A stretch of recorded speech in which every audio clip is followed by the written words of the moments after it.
क्या है यूनिवर्स के टेम्परेचर के पीछे का फिजिक्स और कितना कोल्ड हो सकता है हमारा स्पेस? क्या ये कभी एब्सोल्यूट जीरो तक गिर जाता है? और क्या होता है अगर आप बिना स्पेस सूट के इसमें गिर जाए? हालांकि हमारा साइंस हमको ये बिलीव दिलाने में लगा रहता है कि हमारा जो स्पेस है वो इनक्रेडिबली कोल्ड है और साथ ही फ्रीजिंग है, लेकिन क्या आप जानते हैं कि हमारा जो स्पेस है वो बिल्कुल भी ठंडा नहीं है। इन रियलिटी इसका कोई टेम्परेचर नहीं होता। टेम्परेचर उस स्पीड का मेजरमेंट है जिस पर पार्टिकल्स मूव कर रहे हैं और हीट किसी भी ऑब्जेक्ट के पार्टिकल्स में कितनी ज्यादा ऊर्जा है। तो ट्रूली एम्प्टी रीजन में कोई पार्टिकल और रेडिएशन नहीं होगा, जिसका मतलब ये है कि कोई टेम्परेचर ही नहीं होगा। हीट और टेम्परेचर पैदा करने के लिए स्पेस पार्टिकल और रेडिएशन से भरा है, तो स्पेस कितना ठंडा है? तो क्या कोई ऐसा रीजन है जो सही में खाली है, और क्या कहीं ऐसा है जहाँ टेम्परेचर पूरी तरीके से एब्सोल्यूट जीरो तक गिर जाता है? इसको जानने से पहले हम ये देख लेते हैं कि स्पेस के सबसे ज्यादा हॉटेस्ट रीजन जो तुरंत स्टार्स के आसपास होते हैं और जिसमें न्यूक्लियर फ्यूजन स्टार्ट करने की सारी कंडीशंस होती हैं। चीजें इन रियलिटी में बहुत ज्यादा गर्म होती है। जब एक स्टार से रेडिएशन बहुत सारे पार्टिकल्स के साथ स्पेस में एक ही स्पॉट पे पहुंच जाता है और इस सन जैसे स्टार से रेडिएशन को वास्तव में एक्ट करने के लिए कुछ देता है। इसीलिए अर्थ हमारे प्लेनेट और उसके स्टार के बीच के एरिया की कंपैरिजन में बहुत ही ज्यादा गर्म है। गर्मी हमारे एटमॉस्फेयर के पार्टिकल से आती है और जो सोलर एनर्जी से वाइब्रेट करते हैं और फिर इस एनर्जी को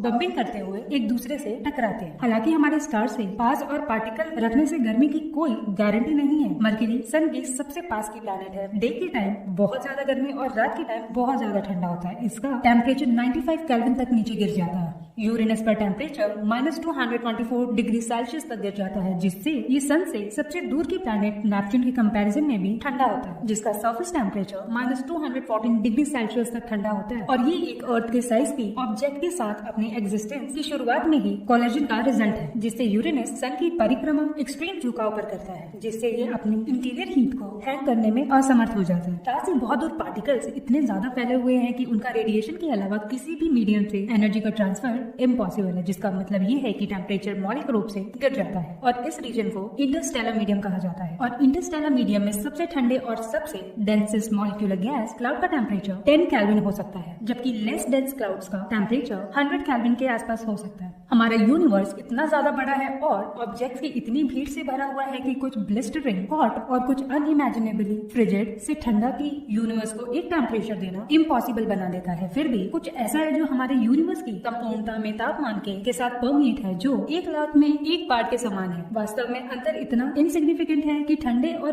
गर्म स्पॉट में सिर्फ और सिर्फ 0.00018 के का ही चेंज दिखाई देता है। इसे कॉस्मिक माइक्रोवेव बैकग्राउंड यानी कि CMB के रूप में भी जाना जाता है और इसका एक समान टेम्परेचर 2.7 के होता है, जैसे कि 0 केल्विन यानी कि एब्सोल्यूट जीरो है। ये एब्सोल्यूट जीरो में सिर्फ 2.725 डिग्री ऊपर का ही टेम्परेचर है। CMB उस इवेंट का रेमिनेंट है जो कि बिग बैंग के ठीक 4 लाख बाद ही घटित हुआ था, जिसे लास्ट स्कैटरिंग भी कहा जाता है। ये वो पॉइंट है जब इलेक्ट्रॉनों की हाइड्रोजन परमाणु बनाने वाले प्रोटॉन से बंधे होने के बाद यूनिवर्स ओपेक होना ही बंद हो गया, जिसने इलेक्ट्रॉनों को एंडलेसली बिखेरने वाली लाइट से और फोटोन को फ्रीली रूप से ट्रैवल करने के लिए सक्षम बनाया। ठीक वैसे ही जैसे कि फॉसिल रॉलिक यूनिवर्स में फ्रोजन इन यानी कि जमे हुए लास्ट पॉइंट का प्रतिनिधित्व करता है, जब मेटल और फोटोन टेम्परेचर के संदर्भ में अलाइन किए गए थे। CMB को बनाने वाले फोटोन हमेशा इतने ठंडे नहीं थे। हम तक पहुंचने में लगभग 13.8 बिलियन ईयर्स लगे। यूनिवर्स के एक्सपेंशन ने इन फोटोनों को कम एनर्जी लेवल पर फिर से शिफ्ट कर दिया था। यूनिवर्स की उत्पत्ति तब हुई थी जब यूनिवर्स अभी के कंपैरिजन में बहुत ज्यादा